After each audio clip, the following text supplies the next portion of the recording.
Ghosts of Belfast by Stuart Neville. Chapter 1. Maybe if he had one more drink, they'd leave him alone. Jerry Fegan told himself that lie before every swallow. He chased the whiskey's burn with a cool black mouthful of Guinness and placed the glass back on the table. Look up and they'll be gone, he thought. No, they were still there, still staring.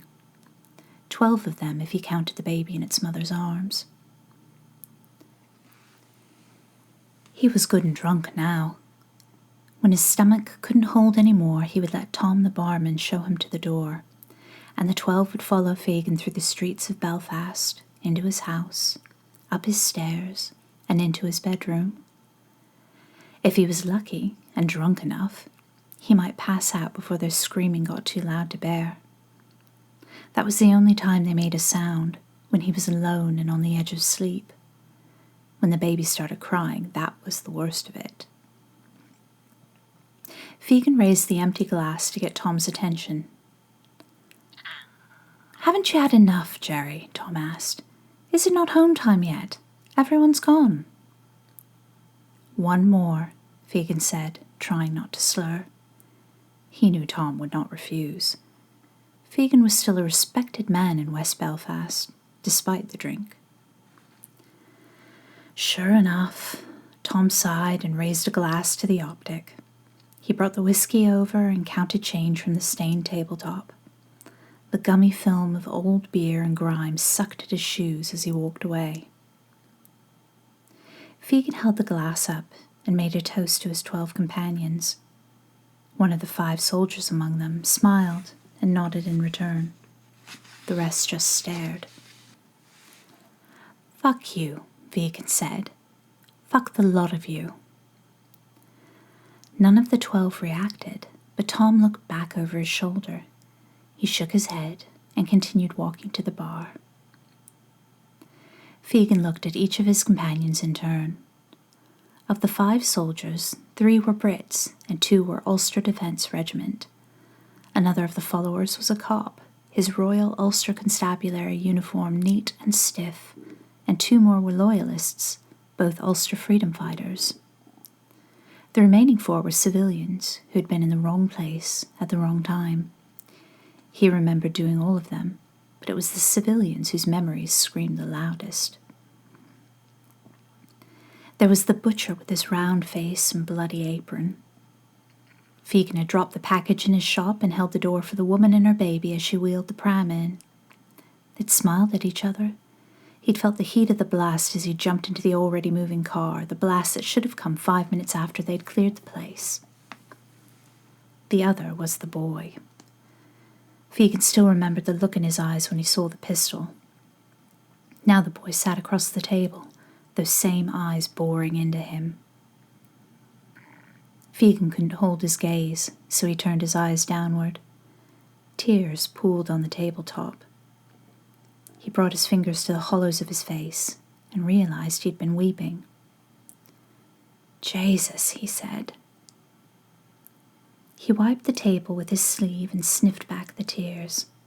The pub's stale air clung to the back of his throat, as thick as the dun-coloured paint on the walls.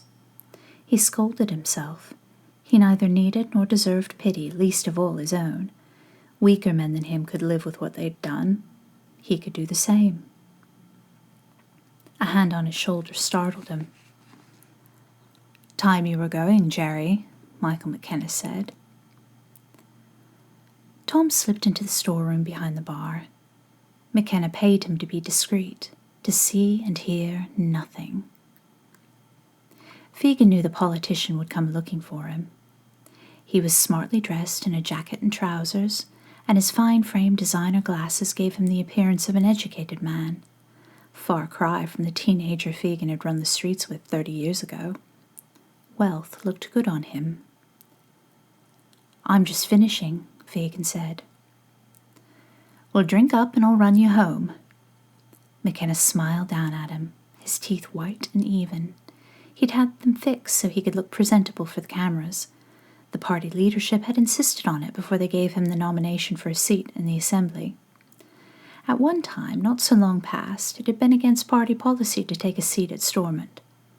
But times change, even if people don't. "I'll walk," Fegan said. "It's only a couple of minutes." "It's no trouble," McKenna said. "Besides, I wanted a word." Fegan nodded and took another mouthful of stout. He held it on his tongue when he noticed the boy had risen from his place on the other side of the table. It took a moment to find him, shirtless and skinny as the day he died, creeping up behind McKenna. The boy pointed at the politician's head. He mimed firing, his hand thrown upwards by the recoil. His mouth made a plosive movement, but no sound came. Fegan swallowed the Guinness and stared at the boy. Something stirred in his mind, one memory trying to find another. The chill at his center pulsed with his heartbeat. "Do you remember that kid?" he asked. "Don't, Jerry." McKenna's voice carried a warning. "I met his mother today. I was in the graveyard and she came up to me." "I know you did," McKenna said, taking the glass from Fegan's fingers. "She said she knew who I was, what I'd done. She said—" "Jerry, I don't want to know what she said. I'm more curious about what you said to her. That's what we need to talk about. But not here." McKenna squeezed Fegan's shoulder. "Come on now." He hadn't done anything, not really. He didn't tell the cops anything they didn't know already. He didn't deserve that. Jesus, he was 17. We didn't have to... One hard hand gripped Fegan's face, the other his thinning hair, and the animal inside McKenna showed itself. "Shut your fucking mouth," he hissed. "Remember who you're talking to." Fegan remembered only too well. As he looked into those fierce blue eyes, he remembered every detail. This was the face he knew, not the one on television, but the face that burned with white-hot pleasure as McKenna set about the boy with a claw hammer, the face that was dotted with red when he handed Fegan the .22 pistol to finish it. Fegan gripped McKenna's wrists and prized his hands away. He stamped on his own anger, quashed it. The smile returned to McKenna's lips as he pulled his hands away from Fegan's, but went no further. "Come on," he said. "My car's outside. I'll run you home."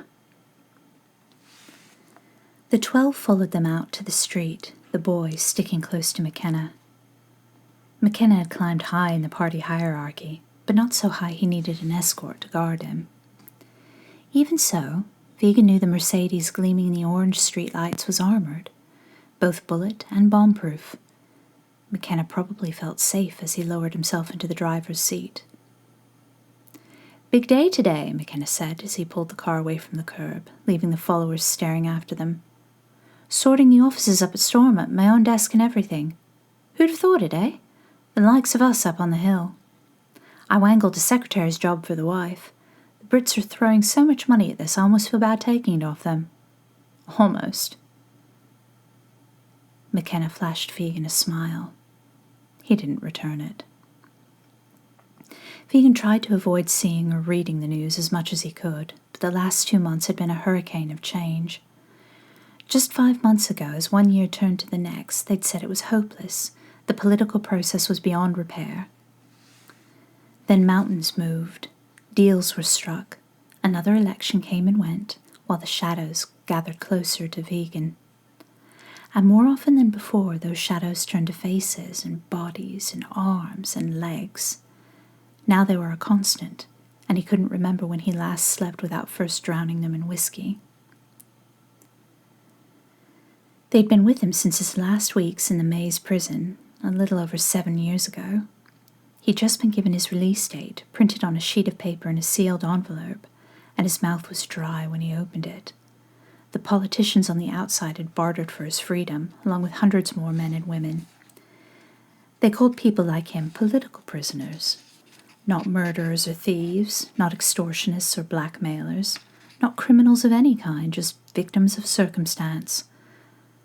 The followers were there when Fegan looked up from the letter, watching. He told one of the prison psychologists about it. Dr. Brady said it was guilt. A manifestation, he called it. Fegan wondered why people seldom called things by their real names. McKenna pulled the Mercedes into the curb outside Fegan's small terraced house on Calcutta Street. It stood shoulder to shoulder with 24 identical red brick boxes, drab and neat. The followers waited on the pavement. "Can I come in for a second?" McKenna's smile sparkled in the car's interior lighting, and kind lines arced out from around his eyes. "Better to talk inside, eh?" Fegan shrugged and climbed out. The 12 parted to let him approach his door.